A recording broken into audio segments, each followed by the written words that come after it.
105, Natasha Castles inside the Primavera Online High School Lounge. Super excited for my guest today, Mr. Drew Lynch. How are you doing? I'm good. Hello. Hi. I have this saying. It's called create your own gangster, and you are the epitome of it. It's the person that's created their own lane and just really honed in on who they are and just created their own path, and you're a gangster at it. Thank you. Do I get a weapon? This is so cool. No.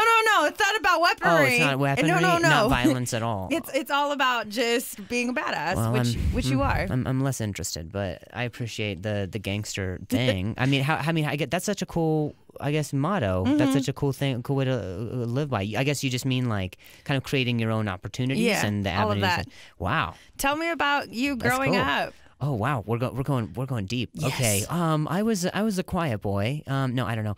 I lived in Indiana till I was about 9, and then I lived in Vegas after that, which is kind of similar. It's kind of similar to climate. You got the heat. Yeah, and then how the rain just devastates people on the roads. They don't know how to you exist. Saw that. Yeah, of course. I was like, guys, I think we still move forward despite what's happening in the air. But did you always aspire towards comedy? I guess I grew up kind of doing a lot of theater, and I was really bad at sports, so that was kind of what turned me on to doing like live performance. But I originally moved to LA to do acting, and then when I had a softball injury when I was 20, and I lost a lot of the functionality of my motor skills, and no one wanted to represent me as an actor, that was when I kind of this is the gangsters. You oh my created goodness! your own gangster. You set me up for these this opportunities question. are never stopping. Wow, that was brilliant.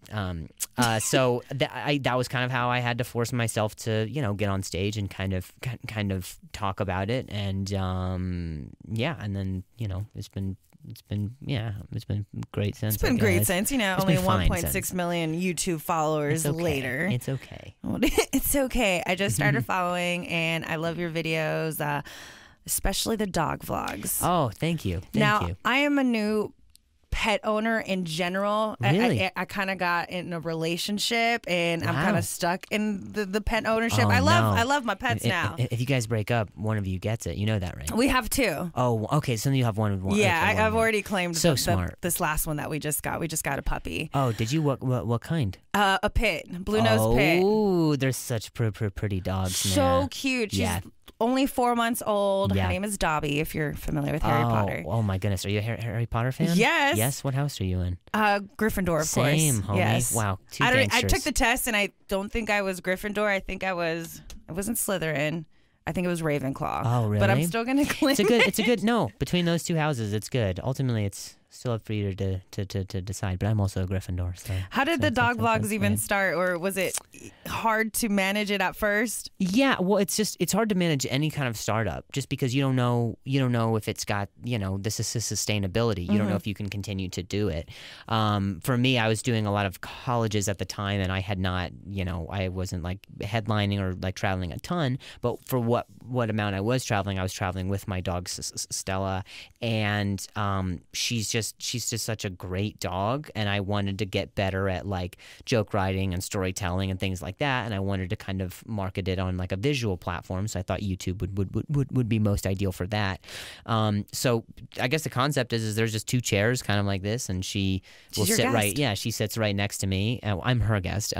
She sits right next to me, and she sits perfectly still, and she has little captions above her head that kind of always match her face of chagrin and demure, and then all the while I get to kind of say whatever, and then that just kind of turned into, I didn't know people were going to want to watch it, but people are huge dog. I'm a pet owner now, so exactly. I'm like, oh, this is really interesting. Yeah. Why didn't I think of this? Especially with, you have a girlfriend, and now Stella's getting jealous, and Yes. I have that same experience with my boyfriend and the oldest dog, Mocha. Yes. When I get out of bed, she gets in my spot, and she looks at me like, what do you can I help you? You left. Why are you back? Yeah. I didn't think you were coming back after the bathroom. Right? Yeah.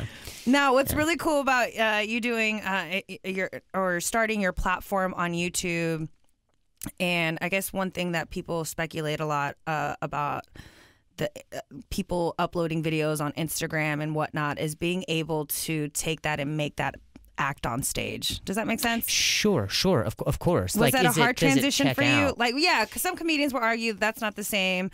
It's easy to get a minute in and be funny as opposed to doing a whole act for an hour. Sure.